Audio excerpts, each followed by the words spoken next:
And then what I tried to do, what I learned to do, I think, was to stop saying things that made me weak.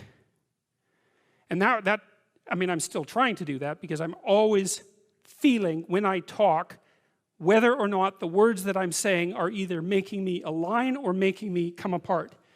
And I think the alignment, I really do think the alignment I think alignment is the right way of conceptualizing it, because I think if you say things that are as true as you can say them, let's say, then they come out of the depths inside of you. Because we don't know where thoughts come from. We don't know how far down into your substructure the thoughts emerge. We don't know what processes of physiological alignment are necessary for you to speak from the core of your being. We don't understand any of that. We don't even conceptualize that, but I believe that you can feel that. And I learned some of that from reading Carl Rogers, by the way, who's a great clinician, because he talked about mental health in part as the coherence between the spiritual or the abstract and the physical, that the two things were aligned.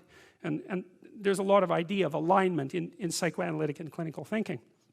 But anyways, I decided that I would start practicing not saying things that would make me weak. And what happened was that I had to stop saying almost everything that I was saying. I would say 95% of it. It's a hell of a shock to wake up and I mean, this was over a few months, but it's a hell of a shock to wake up and realize that you're mostly dead wood.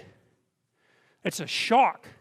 You know, and you might think, well, do you really want all of that to burn off? It's like, well, there's nothing left but a little husk, 5% of you. It's like, well, if that 5% is solid, then maybe that's exactly what you want to have happen. Well, so I told you that story as an elaboration of this line. And God saw that the wickedness of man was great in the earth, and that every imagination of the thoughts of his heart was only evil continually.